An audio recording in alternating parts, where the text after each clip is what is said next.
সমুদ্রের এই বিশালতার সৌন্দর্য মানুষকে বুঝতে শেখায় যে পৃথিবীতে এমন কিছু সৌন্দর্য আছে যা অকৃত্রিম।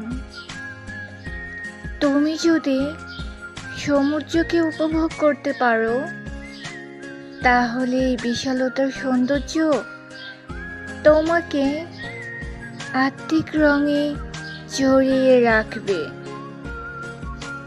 সমুদ্রের প্রতিটি ঢেউ যেন প্রকৃতির আত্মাস্বরূপ। সমুদ্রের শব্দ শুধু তার মনে প্রফুল্ল সৃষ্টি করবে, যে অপরূপ সৌন্দর্যের মায়ায় পড়বে। জানো, আমিও না এই অম্বদের নীল তরঙ্গে দক্ষিণা সমীরণে হারিয়েছি হিয়া।